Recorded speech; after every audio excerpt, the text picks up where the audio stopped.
What really happened with Dallas Cowboys is they finally don't have to worry about Ezekiel Elliott anymore. The Ohio State alum, a national champion, and a mid-running back for the Dallas Cowboys that got beat out by Tony Pollard, is now heading to Bill Belichick and New England on a cheap deal. Finally found a home, finally found a team, and a team that wants him on their squad. And it's a story, but I feel like it's not as big of a story as we maybe expected. Yes, it's a good piece. New England's not a contender. They're probably the worst team in that division by a half decent margin. It's not like New England's bad. They're just not good. You know what I'm saying? They're in that average territory, Right. kind of where Ezekiel Elliott is right now in the world of running Yeah, backs, kind of in that middle the tier perfect of setting. backs. It's just what it is. I mean, they're going to win, 8 games maybe? And Ezekiel Elliott, we'll see how much he plays. But Damon Harris is still kicking around. So, yeah, he's going to be a piece in a rotation, a piece in a backfield by committee at this point. And I got to ask you a question, Joel. Is Zeke washed up? Absolutely. I don't I don't even know why it's like a discussion at this point because Some like people think he listen, still got it. when we were talking about the start of the offseason and Ezekiel Elliott getting released, it was brought up in discussions of he has a good fit in Cincinnati. Cincinnati's Right. a good fit. Maybe he could talk about potentially joining the New York Jets. I don't know. Brees Hall. We don't know about injury concerns. We'll get into what actually happened with the Jets later. But looking at Ezekiel Elliott now, the move now is he's going to New England. First off, I don't think he's lasting too long there. I don't think he's going to last too long there. I think Probably not. Ramondre Stevenson is going to be comfortably Oh, taking that starting role.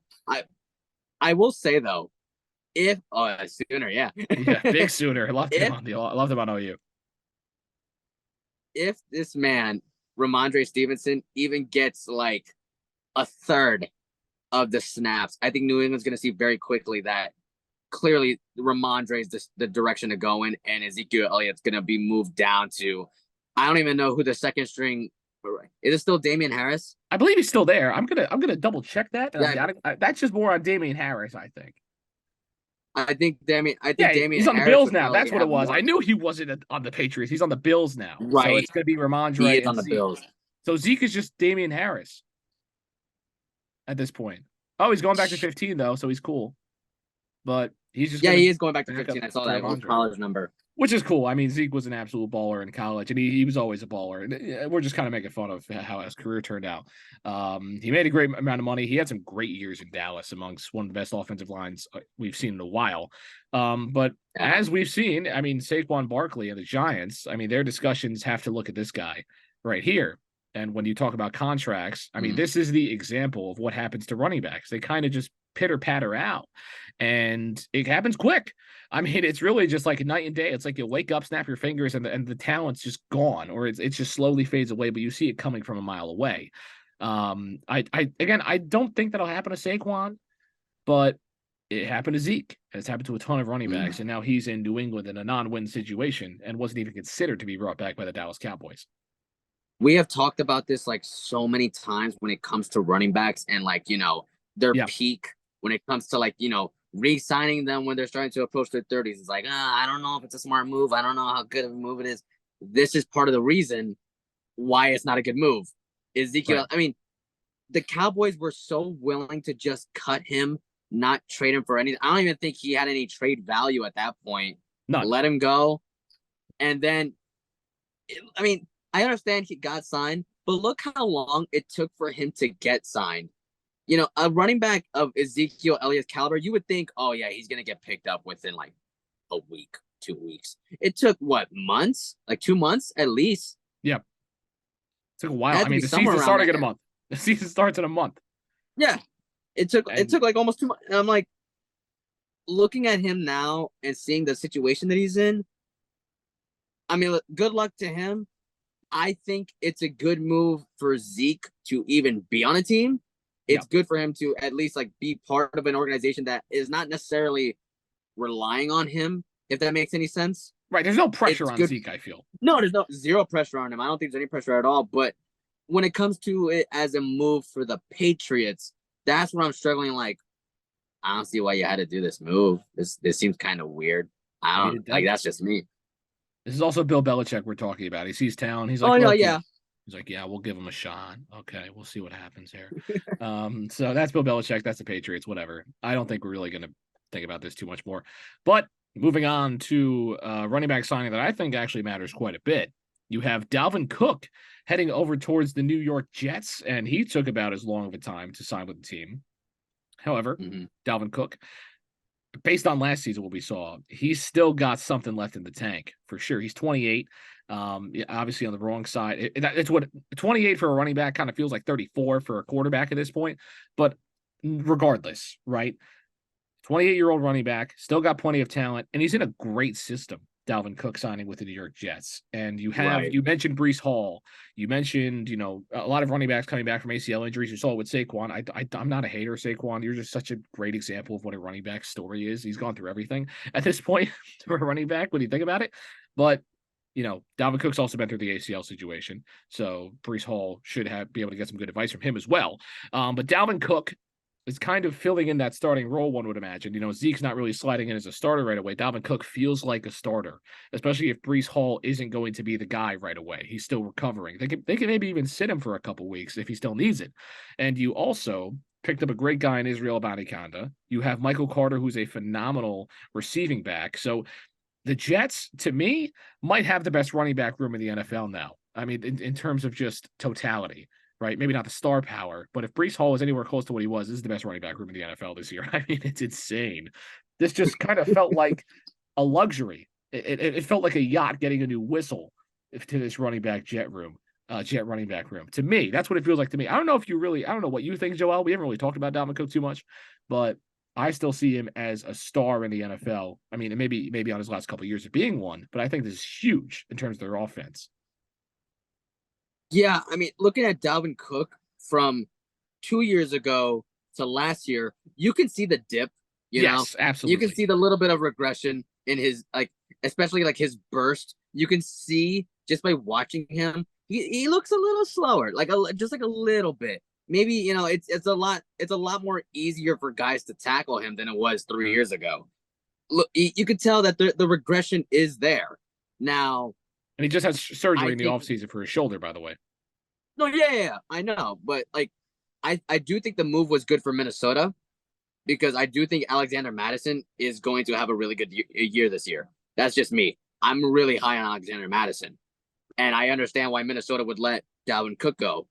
Now, looking at it from the New York Jets side of things, I think it's more so just as an insurance policy for if Breece Hall is not exactly a 100%. That's what I think this is about. Now, like you said, they have a fantastic running back room. And I think what they're trying to do is just make sure no matter what, because the problem last year when they had to go pick up James Robinson was we can't run the ball. We're literally we needed Breece Hall. Now that he's out, you could just see the difference in our team now. We want to make sure this doesn't happen again, especially at least just not this year. We want to make sure that does not happen again, that we are prepared for every situation that could possibly happen. That has been the Jets' go-to plan this entire offseason, making sure that there is a backup plan to every single position on the field. And running back, I feel like they're just, adding more juice to their firepower. That's all I really think they're doing. You know what I mean? And he's great in the receiving game as well. So you kind of have Dalvin Cook and Michael Carter pairing well with each other, and Breece Hall and Abanikanda pairing well with each other. So it's a really great room. You see Aaron Rodgers and how he was playing with the Packers, especially with guys like Aaron Jones. He loves the pass catching running backs. He likes settling for the screens. He likes that stuff. And now with Michael Carter, now with I know you mentioned his name. I'm gonna butcher it. It's the rookie, right? Israel Abanikanda. I believe I'm saying that correctly. I'm 90% sure I am. I did watch the draft. I heard them say his name. ESPN could have got it wrong too. I saw his name and I was just like, I'm not even gonna try to pronounce that. I don't want to mess it up. Yeah. I mean, Abanikanda. It's not too hard to say. But the point is, they did add juice to a position that they were struggling with last year, and I'm not gonna hate on them for that. I do think getting Dalvin Cook is a plus. I think it's a luxury. I don't think getting Dalvin Cook was necessarily a necessity for them. I think if they went into the season without Dalvin Cook, they'd still probably be. I mean, we talked about the Jets not too long ago, where we were saying that they were going to be Super Bowl favorites. You know, In my head, I was assuming they'd make this signing though. That's kind of why I said that, because I think Dalvin but yeah, Cook gives you a whole new level. it still stands though. It still Right. stands because if Stands even something, more now. God forbid, if something was to happen to Brees Hall, now you have the backup plan, and there's a backup plan to the backup plan, and there's a backup plan to the backup plan. You get it. Yeah. You looking at this, and it's like, okay, the Jets are playing this very smart. Dalvin Cook gets the contract that he wants. I believe he signed for $8.6 million. It was a deal that could be up to. It could be up to 8.6 mil, Right. which you finally come to that agreement. I believe the other team that was in contention were the Dolphins. I believe it was the Dolphins Dolphins were heavily rumored. They were favored for a bit to get Dalvin Cook, and then he because visited he's the from Jets. Florida. Right, The Florida guy. State. I mean, a dog at Florida State. I mean, he was something else. He was in the same draft as Zeke, I believe, and I was the one saying that he was going to be better than Ezekiel Elliott. Okay, look who's getting more money in 2023, not by a huge margin, but yeah, that was fun. But I think Dalvin Cook again has a whole another level to the offense. I will say though, you mentioned the Jets having a backup plan for every position, and I will say they're missing a backup plan at one key position, and that's quarterback, right there. Teddy Bridgewater on the market. Well, Zach Wilson's not all that. I mean, we watched him play, right? We watched him play. Zach Wilson, to be fair, hey, preseason, he threw that bomb. You saw that? He threw one pass. He threw a bomb. Jet fans, go crazy. You're the quarterback of the future. I saw a Zach Wilson jersey. I've seen so many Zach. So we're Jersey guys, right? So I see so many Zach Wilson jerseys in the mall. If I ever go, I mean, they're intensely populated with Zach Wilson jerseys. Some of those sports stores. I saw one for $45. A real Zach Wilson jersey for $45. $45. I considered it. The person I was with was saying, "Wow, that's cheap for the quarterback of the future," and I said, "Please, no." We'll see what Zach Wilson does, though. I think if you put Zach Wilson on this team right now, I'm not saying that I don't even think they make the playoffs. But if that's what happens, what happens? This is the Jets. Anything can go wrong, and I know we say this about the Cowboys, but what can go wrong with the Jets will most likely go wrong with the Jets. Thank you so much for watching this episode of Break Panel Sports, and we are here in the beautiful backyard of our friend Jeff. But I'm John. And I'm Joel. Make sure to look for more on our Spotify and YouTube. We'll see you next time.